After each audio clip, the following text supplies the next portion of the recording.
cansado de pelear y de perder. En ningún lugar encontraré la paz.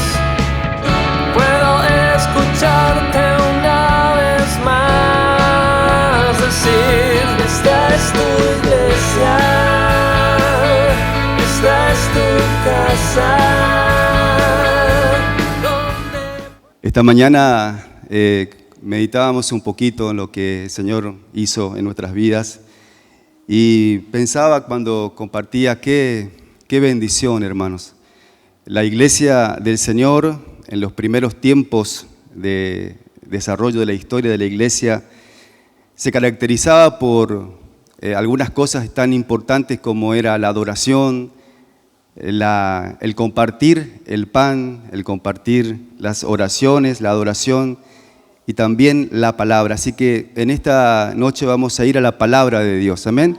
Usted tiene allí su Biblia seguramente, o si la tiene en formato papel. El día que el Señor ha hecho este domingo es para traernos a su casa, para que nuestras vidas puedan ser fortalecidas, edificadas a través de su palabra. Amén. Quiero compartir la escritura, las Sagradas Escrituras en Gálatas, el capítulo 2, y también Gálatas en el capítulo 1. Estamos en presencia en este texto de la carta del apóstol Pablo a la iglesia en Gálatas, Galacia. Y mi hermano, esta carta es conocida como la carta más representativa de la libertad cristiana. Yo quiero enfocar un texto bíblico y desde ahí poner la base para la enseñanza de la palabra de Dios. Amén, hermanos. Usted me va a prestar su corazón un tiempo para poder sembrar esta palabra. Amén. Ahí tengo el reloj, así que cuando yo estaba en esa época, predicaban 2 horas acá. No va a ser así. Dice la escritura, hermano, la cual leemos con reverencia en Gálatas capítulo 2, el versículo 20. Dice si lo encontró, me dice amén. Me ayuda a predicar, me dice amén. Si lo encontró, gloria a Dios. Versículo 20 dice: con Cristo estoy juntamente crucificado, y ya no vivo yo, mas vive Cristo en mí. ¿Cuántos pueden decir amén? Y lo que ahora vivo en la carne, lo vivo en la fe del Hijo de Dios, el cual me amó y se entregó a sí mismo por mí. El capítulo 1 y el verso 15 dice: pero cuando agradó a Dios, que me apartó desde el vientre de mi madre y me llamó a su gracia, revelar a su Hijo en mí para que yo le predicase entre los gentiles, no consulté enseguida con carne y con sangre. Mire, hasta ahí la palabra del Señor, hermanos. Cuando analizamos este texto, vemos, hermanos, cómo el apóstol Pablo pone el énfasis en lo más esencial del cristianismo y del evangelio. El apóstol no se va por las ramas, él tiene claro en qué consiste el evangelio. Y hoy estamos viviendo un tiempo en donde hay mucha confusión, hay muchas voces, hay muchas maneras de entender el evangelio. Pero acá el apóstol pone el énfasis en que no hay evangelio si no hay cruz. Y lo maravilloso de este texto que hemos leído, del primer texto bíblico, es que habla de la cruz. Y no habla de una cruz solamente con Cristo ahí, sino que dice el texto bíblico: con Cristo estoy juntamente crucificado. Y hermanos, una de las verdades de la palabra de Dios centrales es entender lo que ocurrió en esa cruz del Calvario. Cuando yo era un adolescente, un niño, yo pensaba que era una cosa que había ocurrido solamente con Jesús. Era una cosa que tenía que ver con Jesús, pero no lo relacionaba con mi vida. Pero este texto bíblico, hasta que lo pude entender, habla claramente, mis amados hermanos, de que en la cruz no solamente estaba el Señor Jesús tomando el lugar que nos correspondía a nosotros, sino que en la cruz también estábamos nosotros, porque Pablo dice, con Cristo estamos juntamente crucificados. Y eso es algo tremendo que el apóstol le está diciendo, hermanos. Está diciendo que el reino de Dios, que el evangelio de Dios, no se trata de una tradición, no se trata de una teología correcta, no se trata de un formato religioso, de una forma. No. El evangelio se trata de un proceso que tiene que ver con Él. Por eso leíamos también el texto anterior de capítulo 1, donde dice Pablo, por cuanto agradó a Dios. Hermanos, la obra es del Espíritu Santo de Dios. Mire, hermanos, cuando Dios decide revelarse, lo hace por una decisión del corazón de Él. Dios decidiendo revelarse a la vida de una persona. Mire, Pablo era un hombre que conocía mucha teología, era un hombre docto, un hombre que conocía mucha de la doctrina, pero que no conocía a el Dios verdadero. Y él habla en este pasaje justamente de la necesidad que tiene y cómo comienza la vida cristiana. Y el versículo dice, pero cuando agradó a Dios revelar a su Hijo en mí. Amén. ¿De qué se trata el evangelio del Señor Jesús, querida iglesia? ¿De qué se trata? Solamente es venir al templo, levantar las manos, cantar que está bien y es correcto, es hermoso hacerlo. ¿O hay algo más detrás de todo eso? Mire, dice el pasaje bíblico, la sustancia del evangelio, la médula del evangelio, el cual me amó. Él cuando define al evangelio, define que es por amor. Un amor que es eterno, amado hermano. El amor de Dios no es un amor que es condicional. Yo te amo, sí, yo te amo porque yo te amo, sí, no. El amor de Dios es un amor incondicional, es un amor eterno, es un amor que está mucho más allá de nuestra comprensión humana, pero el amor se expresa en la entrega. Dios nos ama, amén, y porque nos amó tanto se entregó para que nosotros pudiéramos ser salvos en Cristo Jesús. ¿Cuántos dicen amén? Él le agradó revelar a su Hijo en mí. Pablo habla de la importancia que tiene la revelación del Hijo de Dios en la vida de la iglesia. Y en otro texto ora específicamente por el espíritu de revelación, para que la iglesia reciba espíritu de revelación en el conocimiento de Él. Si usted mira Efesios capítulo 1, va a encontrar la oración del apóstol. Porque, hermanos, él tenía en el corazón un quebranto por la iglesia. Número uno, esa iglesia a la cual él había llamado, a la cual él había trabajado en su ministerio. El apóstol decía, yo sufro dolores de parto, yo estoy sufriendo por la iglesia. Y él no dice, es mi iglesia de Pablo. Él no dice, es la iglesia de tal apóstol. No. Él dice la iglesia del Señor. Amén. Nosotros somos parte de la iglesia del Señor, hermanos. Es su iglesia. Usted está en sus manos. Él es su dueño. Y el apóstol Pablo dice, sufro dolores de parto hasta que Cristo sea formado en ustedes. Hay una obra invisible del Espíritu Santo y es una obra que tiene que ver con transformar nuestra vida a la imagen de Jesucristo. Dios, si nosotros miramos la Escritura, vamos a encontrar a Dios con el continuo deseo de relacionarse con nosotros. Miramos la palabra y como maestro de la Escritura, cuando miro el libro de Génesis, allí el primer texto de la Biblia, los primeros capítulos, ¿lo leyó usted, hermano? Amén. Va a encontrar la historia de la salvación en su inicio. Y va a encontrar cómo Dios diseña un mundo lleno de armonía y de perfección. Dios diciendo, produzca la tierra, produzca el mar, produzcan, y creando un mundo en donde había plena comunión con Él. El texto bíblico dice que al caer la tarde Dios se paseaba en el huerto. ¿Usted se imagina esa expresión? A mí me cuesta, pero me imagino a Dios descendiendo a ese lugar para tener comunión con el hombre. No sabemos cuánto tiempo estuvo Adán y Eva disfrutando de esa comunión allí, pero sabemos que Dios venía a la tarde a compartir con Él, tenía comunión con Él, hasta que lamentablemente en el capítulo 13 encontramos la vuelta de la espalda, dar la espalda a Dios. Dios viene al huerto como tantas veces había venido, pero cuando llama no responde nadie.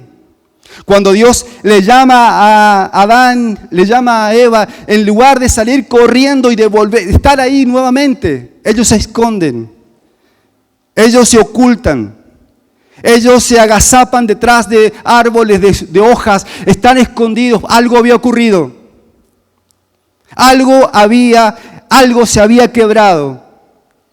En el capítulo 3 habla la Escritura del momento de la irrupción del pecado, la raza humana, produciendo un triple quebrantamiento, produciendo por un lado el quiebre con la relación con Dios, pero también un quiebre interno.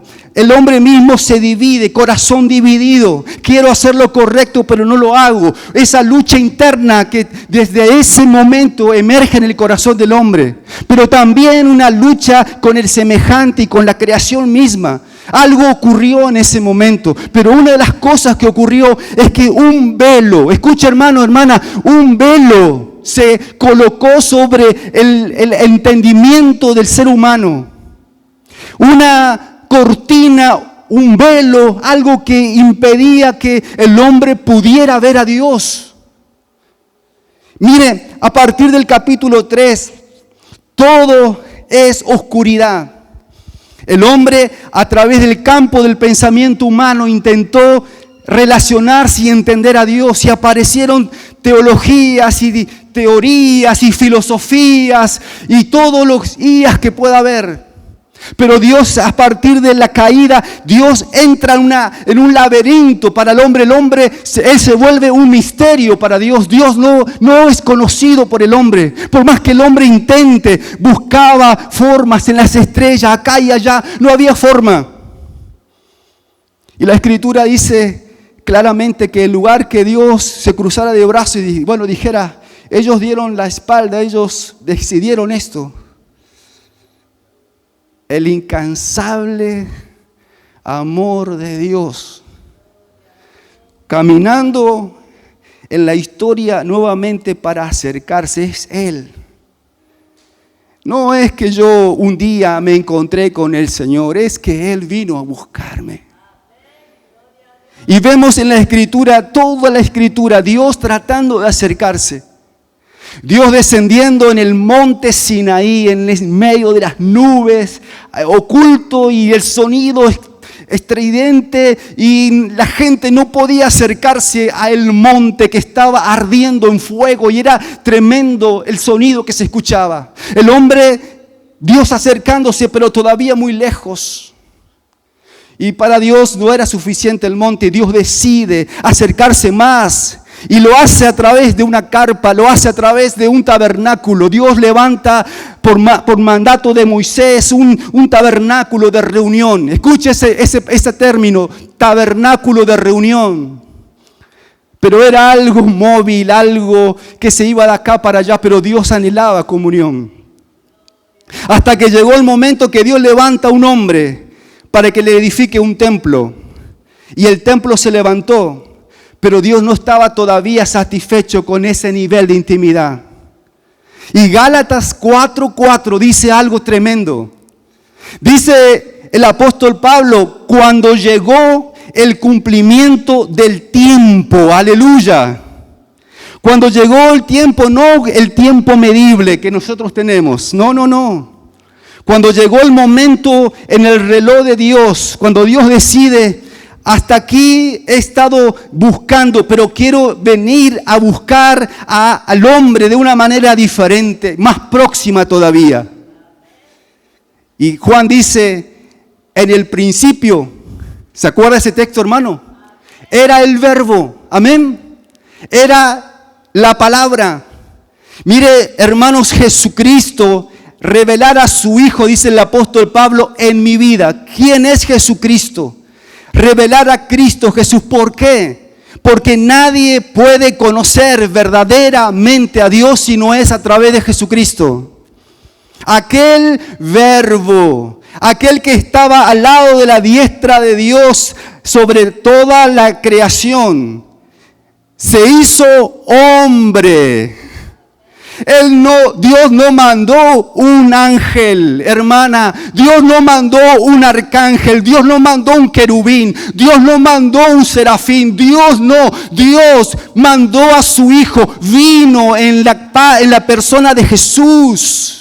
El verbo habitó entre nosotros. El verbo se hizo carne. La palabra se hizo carne. La palabra se movía. La palabra actuaba. Jesús, la máxima revelación de Dios, hermanos.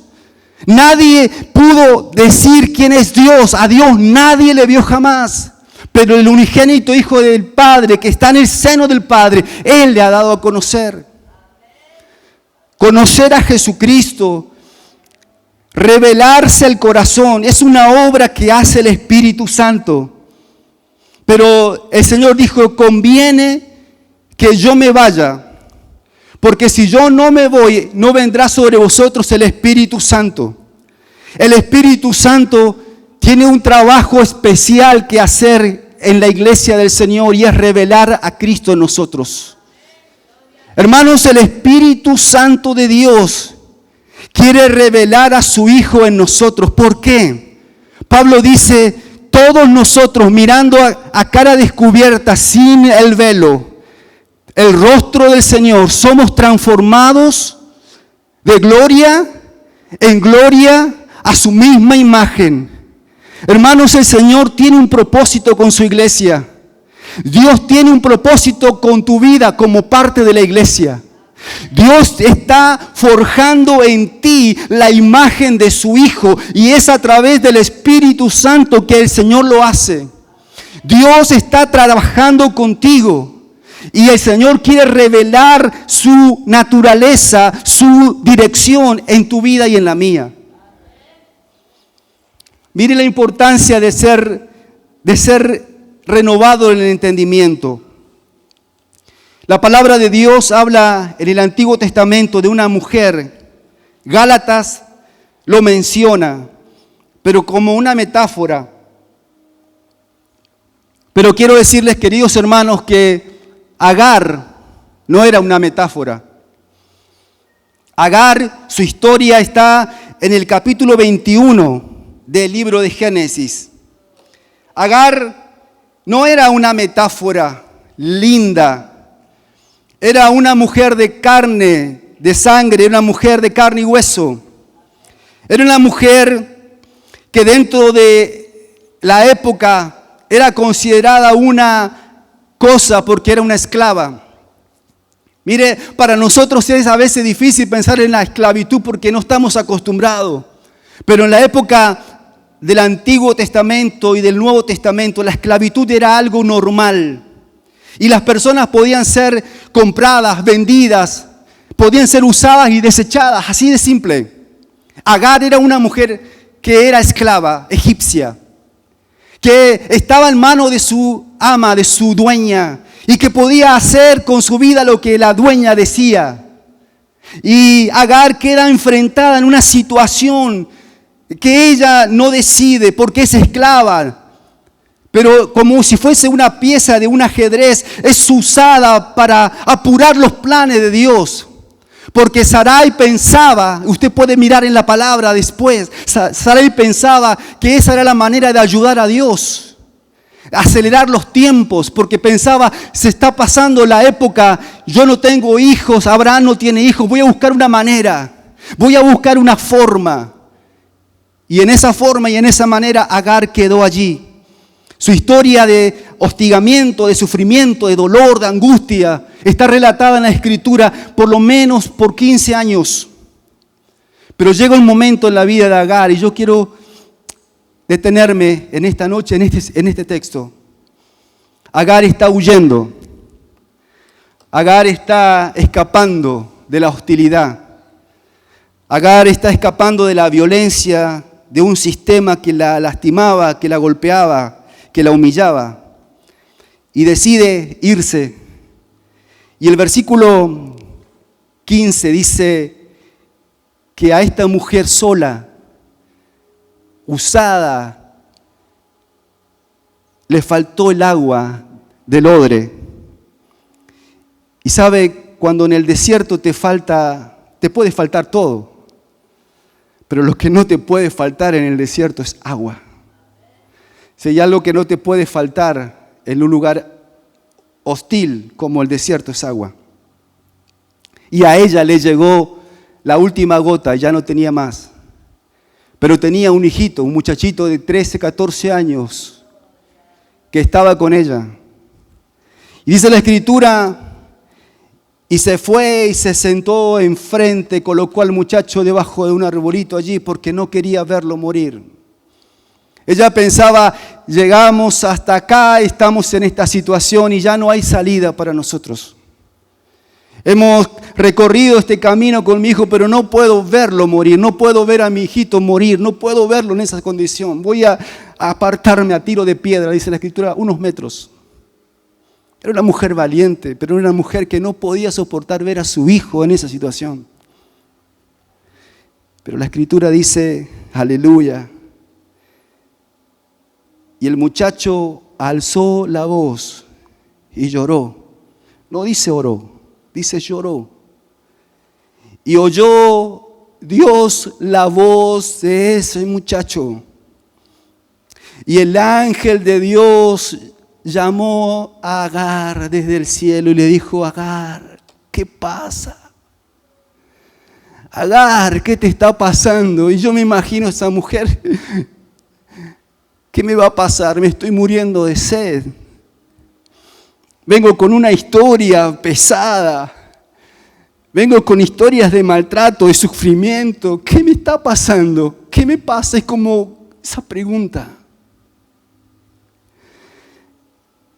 Y el Señor le dice, no tengas miedo, porque este no es tu fin, este desierto no es tu cementerio. Esto que vos pensás que es el fin, no es el fin, no es el fin. No temas, el muchacho, porque Dios ha oído la voz del muchacho en donde está. Yo quiero decirle, amada iglesia, no tenga miedo porque Dios ha escuchado tu oración. Y el Dios que escucha es el Dios que se mueve como poderoso gigante. Dios no se queda escuchando y quietito, no. Él se levanta como poderoso gigante, toma en su mano su escudo y su aljaba, dice el salmista. Vieron las nubes y huyeron delante de la presencia del Señor, porque Él se levanta como poderoso gigante, porque no hay nada ni nadie que lo atemorice a Él. Él es Jehová de los ejércitos, campeón de los campeones. Nadie lo puede derrotar, nadie lo puede vencer. Y esta mujer allí le dice, no tengas miedo, porque Dios ha escuchado. Pero no solamente Dios ha escuchado, Dios hará algo. Dios hará que tu hijo fructifique. Dios hará que una nación poderosa se levante. Dios te va a usar a ti. Dios va a usar tu vida, aunque haya sido lastimada, herida, golpeada. Dios te va a usar. Dios usa a los menospreciados. Dios usa a los desechados. Dios sigue usando a sus hijos que están clamándole a Él. Bendito sea Dios. Dele gloria a Dios en esta noche. Aleluya. Entonces, versículo 19, y quiero dejarte esto en esta noche. Entonces, Dios, ¿quién?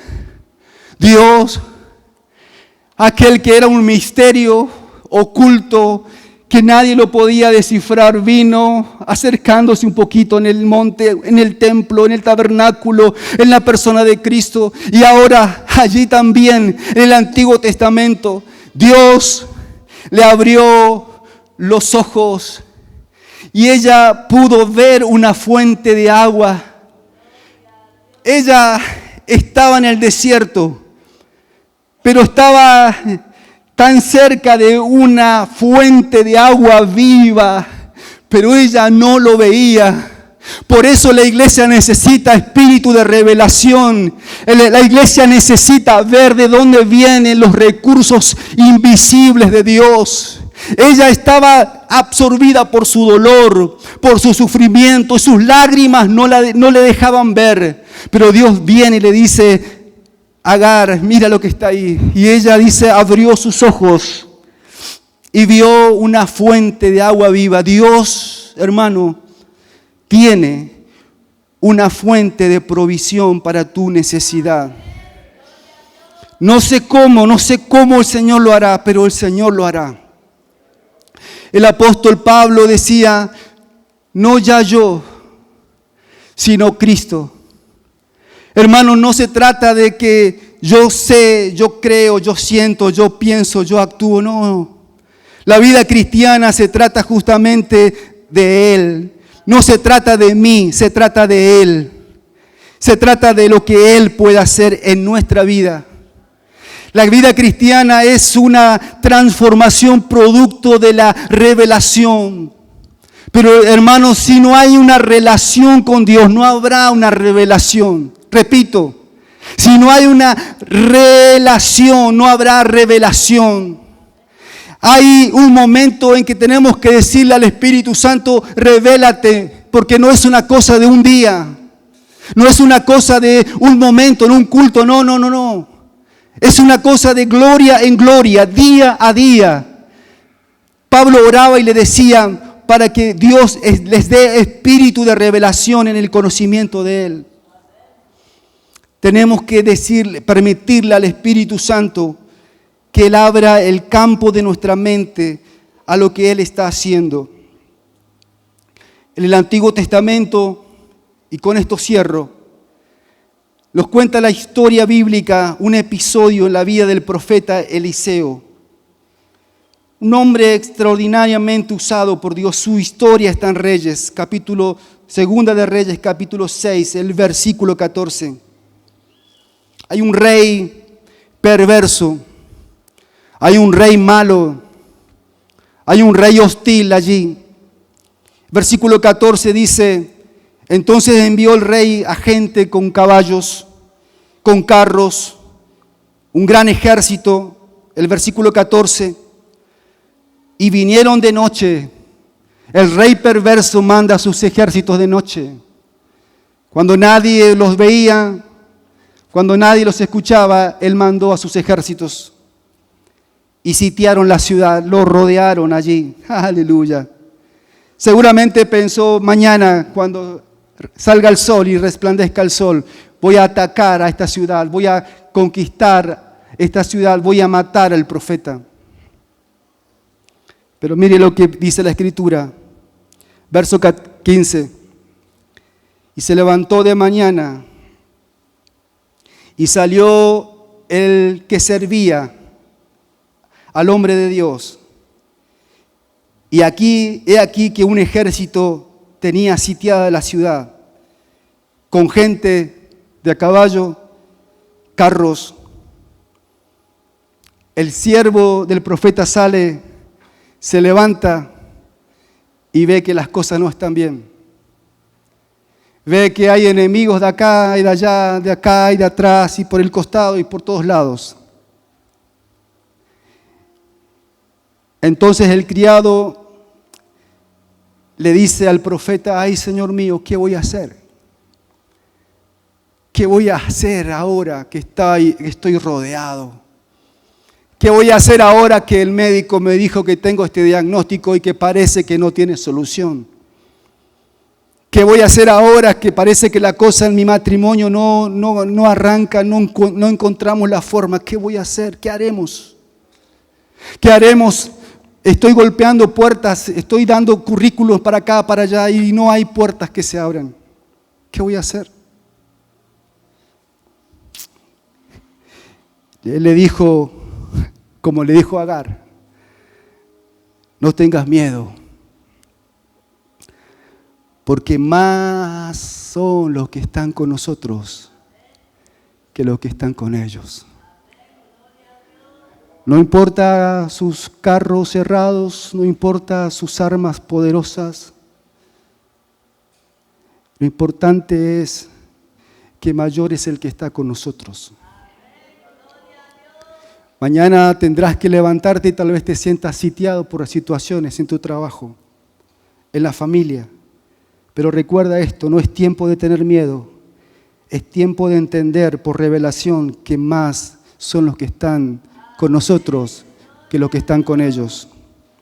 Escuche esto, y oró Eliseo y le dijo, te ruego, Dios, aleluya, que abras los ojos del criado, que este muchacho que está acá pueda ver lo que yo estoy viendo.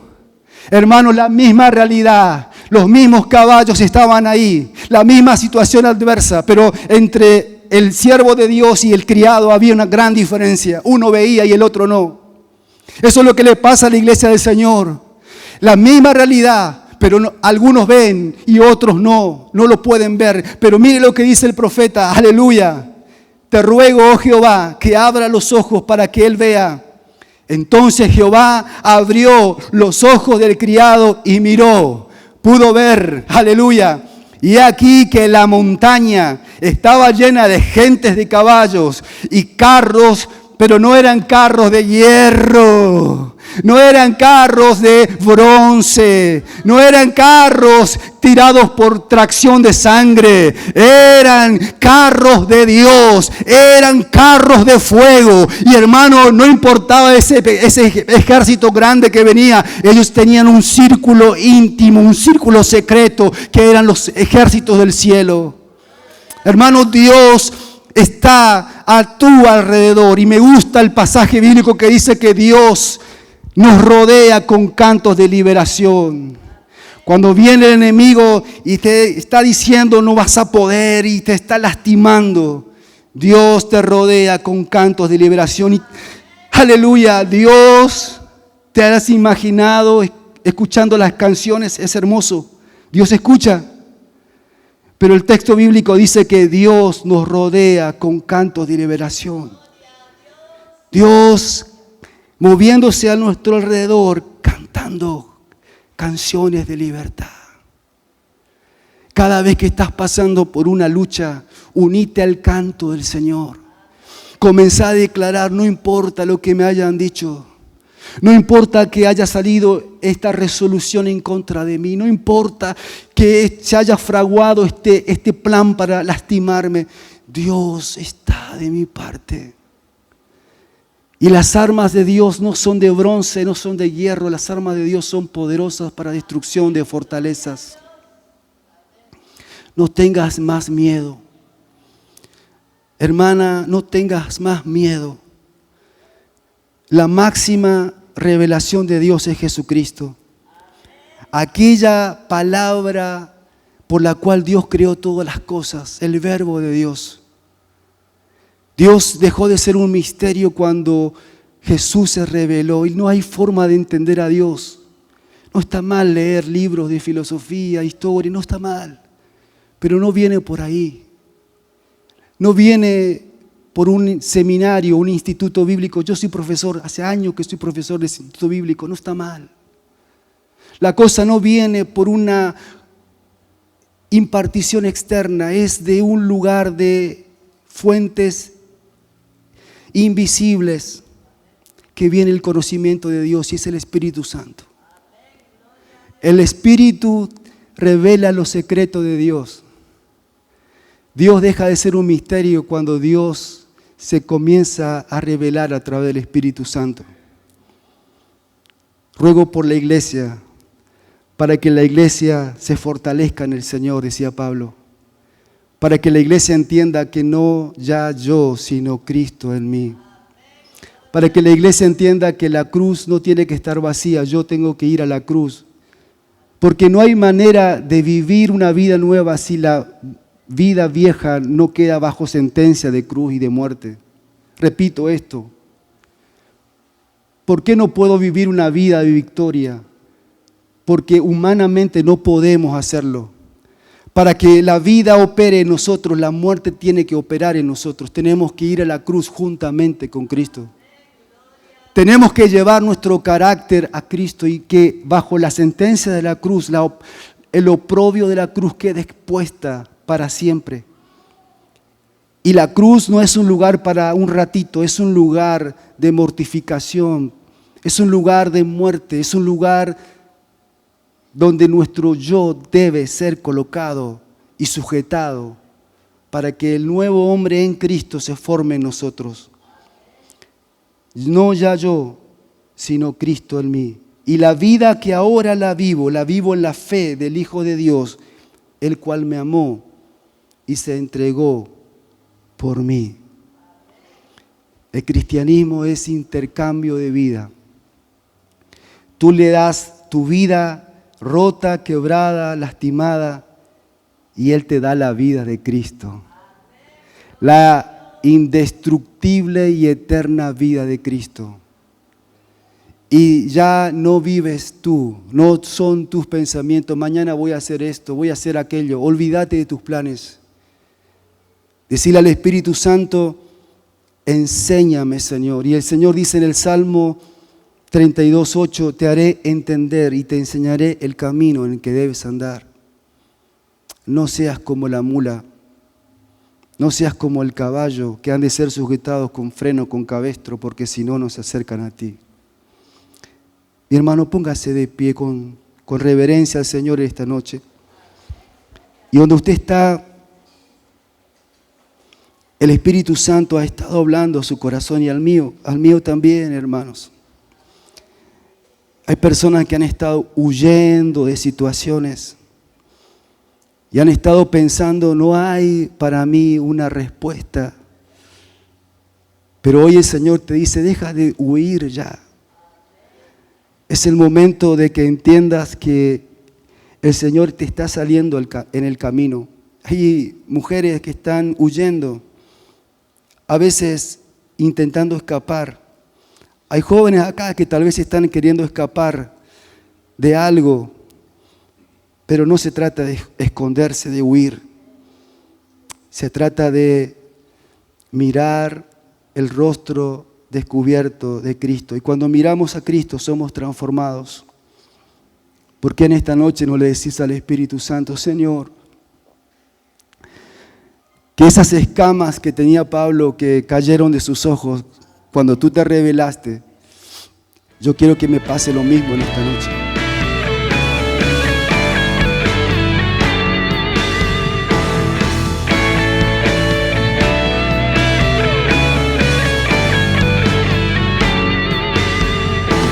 Perdido y abatido me encontré, cansado de pelear y de perder. En ningún lugar encontraré la paz. Puedo escucharte una vez más decir, esta es tu iglesia, esta es tu casa.